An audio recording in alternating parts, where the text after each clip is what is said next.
Hello everyone, welcome to my channel Better Brain Institute. I am Sonia. Today we will read Chapter 1, The Best Christmas Present in the World from English NCERT Honeydew book from class 8. तो आज हम इसका third part पढ़ेंगे। First और second part पर हम अपना एक वीडियो अपलोड कर चुके हैं। तो थर्ड पार्ट पर आगे बढ़ने से पहले मैं आपको बता दूं कि फर्स्ट पार्ट में हमने क्या पढ़ा था। फर्स्ट पार्ट में हमने पढ़ा था कि इस स्टोरी के जो ऑथर हैं माइकल मॉर्फिल्को, वो ब्रिस्पोर्ट में एक जंक शॉप पर जाते हैं, कबाड़ की दुकान पर, जहां उन्हें एक डेस्क मिलती है और डेस्क की जब वो ड्रॉर्स खोल रहे होते हैं तो उन्हें वहां एक ब्लैक टिन बॉक्स में एक पेपर, एक लेटर मिलता है जो कि जिम के द्वारा लिखा हुआ था अपनी बेस्ट फ्रेंड कॉनी को।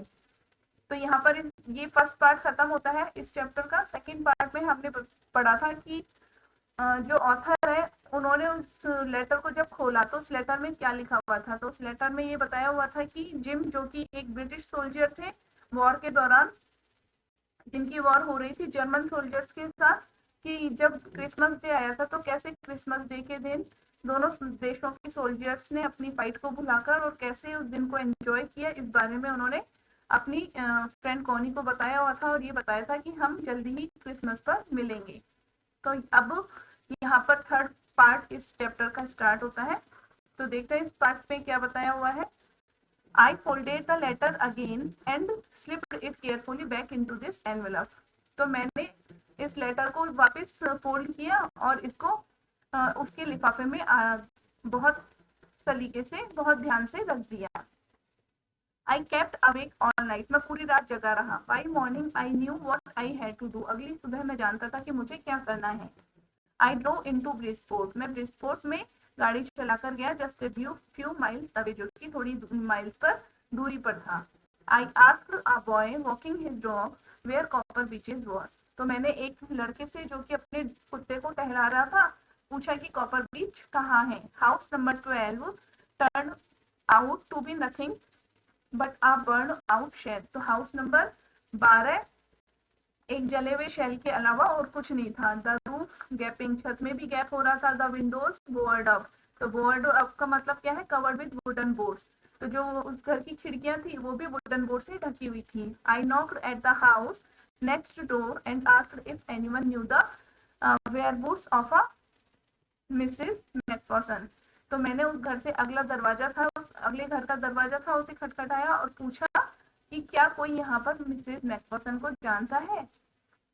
ओ यस, अरे हाँ, said the old man in his slippers. तो जो बूढ़ा आदमी जो चप्पल पहने हुए था उसने कहा हाँ मैं उन्हें जानता हूँ। ही न्यू हर वेल, वह उसे अच्छे से जानता था।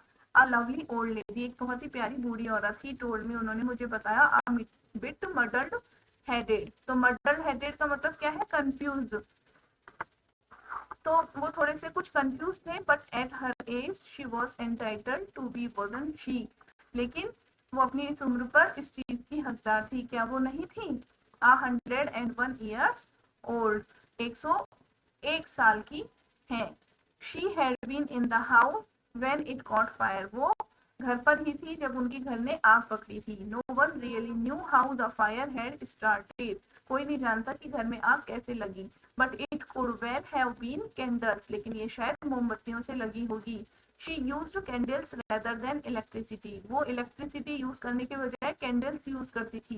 Because she always thought electricity was too expensive, क्योंकि वो हमेशा सोचती थी कि जो इलेक्ट्रिसिटी है वो मोमबत्ती जलाने से ज्यादा महंगी है। The fireman had got her out just in time, तो जो फायरमैन थे, घर में आग जब लगी तो फायरमैन ने उन्हें घर समय रहते ही निकाल लिया था। She was in a nursing home now, और अब वो एक नर्सिंग होम में है। ही टोल्ड मी, उन्होंने मुझे बताया।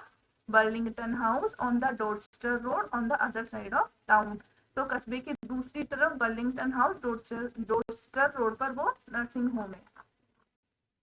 I found Burlington house nursing home easily enough, तो मुझे बर्लिंगटन हाउस नर्सिंग होम बड़ी आसानी से मिल गया। There were paper chains up in the hallway and a lighted Christmas tree stood in the corner with a lopsided angle on top.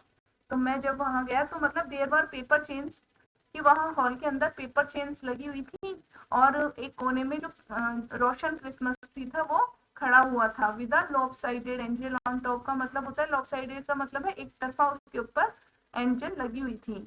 I said I was a friend come to visit Mrs McPherson to bring her a Christmas present. तो मैंने उन्हें बताया कि मैं Mrs Macpherson से मिलने आया हूँ और उनके लिए क्रिसमस प्रेजेंट लाया हूँ। I could see through into the dining room where everyone was wearing a paper hat and singing. तो मैं जो डाइनिंग रूम था वहां से देख सकता था कि वहां हर किसी ने जो एक पेपर कैप पहनी हुई थी और गा रहे थे। The matron had a hat on too and seemed happy enough to see me. तो जो मैट्रन थी उन्होंने भी हैट लगाई हुई थी और वो मुझे देखकर काफी खुश लग रही थी। She even offered me a mince pie, even उन्होंने मुझे एक पाई भी ऑफर की। She walked me along the corridor और वो मुझे कॉरिडोर में साथ ले आई। Mrs McPherson is not in with the others. जो मिसेस मैकफर्सन है वो दूसरों के साथ नहीं है। शी टोल्ड मी, उन्होंने मुझे बताया। She is rather confused today so we thought it best if she had a good rest. तो आज वो मुझे कुछ ज्यादा ही कंफ्यूज लग रही थी, तो हमने ये सोचा कि उनके लिए रेस्ट करना शायद ज्यादा अच्छा होगा। She has no family you know, तुम जानते हो कि उनका कोई परिवार नहीं है। नो वन विजिट्स, कोई यहाँ मिलने नहीं आया है। So I am sure she will be only too pleased to see you, तो मुझे पक्का विश्वास है कि वो तुम्हें देखकर बहुत खुश होंगी। She took me into a conservatory with wicker chairs and potted plants all around and left me। तो वो मुझे कंजर्वेटरी में ले गई और विकर चेयर्स के साथ, और वहां पर चारों तरफ पौधे लगे हुए थे और वहां उन्होंने मुझे छोड़ दिया। The old lady was sitting in a wheel chair, तो जो वो ओल्ड लेडी थी वो व्हील चेयर पर बैठी हुई थी। हर हैंड्स फोल्डेड इन हर लैप, और उनके जो हाथ थे वो उनकी गोद में मुड़े हुए थे। She had silver white hair pinned into a wispy bun, और उन्होंने अपने जूड़े के अंदर एक सिल्वर व्हाइट कलर की हेयर पिन लगाई हुई थी। She was gazing out at the garden, और वो जो गार्डन के बाहर की तरफ देख रही थी। गेजिंग आउट का मतलब है बाहर देखना, तो गार्डन के बाहर की तरफ देख रही थी। हेलो आई सेड, मैंने कहा नमस्कार। She turn and looked up at me vacantly, वो मेरी तरफ मुड़ी और उन्होंने मुझे बड़े खाली निगाह से, मतलब खालीपन से देखा, उन्होंने मुझे पहचाना नहीं। Happy Christmas Connie, I went on, मैंने बोला हैप्पी क्रिसमस कॉनी, मैं बोलता गया। आई फाउंड दिस, मैंने इसे पाया। आई थिंक इट्स योर्स, मुझे लगता है ये तुम्हारी है। It as I was speaking her eyes never left my face, और जब मैं बोल रहा था उनकी जो आंखें थी वो मेरे चेहरे पर से एक बार भी नहीं हटी। I opened the tin box and gave it to her, मैंने जो टिन बॉक्स था वो खोला और उनको दे दिया। That was the moment her eyes lit up with recognition and her face became suffused with a sudden glow of happiness।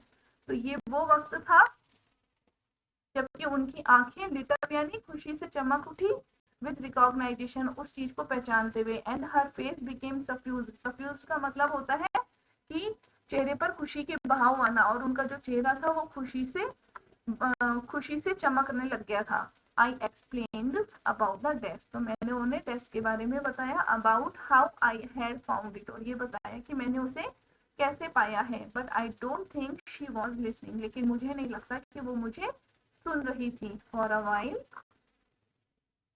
She said nothing, इस बीच में उन्होंने कुछ नहीं कहा। But stroked the letter tenderly with her finger tips, लेकिन उन्होंने जो उस लेटर को बड़ी कोमलता से सहलाया। स्ट्रोक्ड मतलब हो गया सहलाना, और टेंडरली मतलब कोमलता से, तो उन्होंने उस लेटर को अपनी अंगुलियों से बड़ी कोमलता से सहलाया।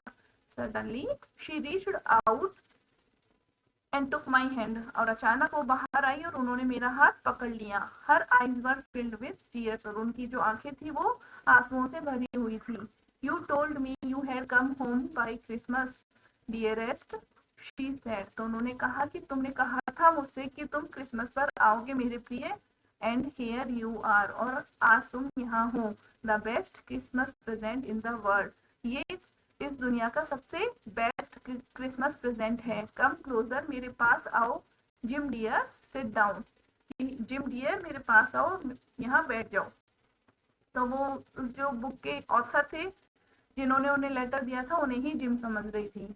आई सेट डाउन बिसाइड हर, मैं उनके पास में बैठ गया, and she kissed my cheek, और उन्होंने मेरे चीक्स पर किस किया। I read your letter so often Jim every day, मैं तुम्हारा लेटर है तो दिन में कई बार पढ़ती थी Jim. I wanted to hear your voice in my head, और मैं चाहती थी कि जो तुम्हारी आवाज है वो मेरे सिर में, मेरे दिमाग में गूंजती रहे।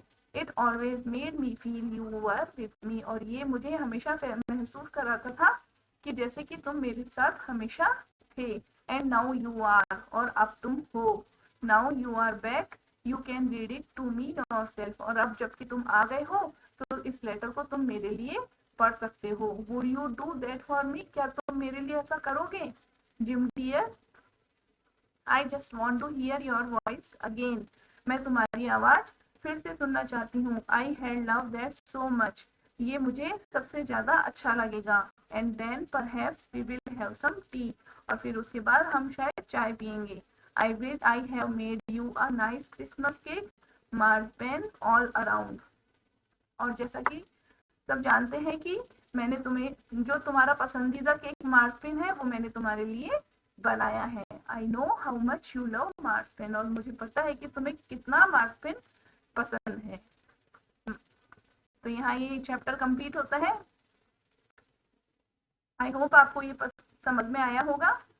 आपको अगर ये चैप्टर समझ में आया हो, मेरा वीडियो पसंद आया हो, तो प्लीज इस वीडियो को लाइक करें, मेरे चैनल को सब्सक्राइब करें, ताकि आगे आने वाले चैप्टर्स की वीडियोस आपको उनका नोटिफिकेशन मिल सके। Thank you.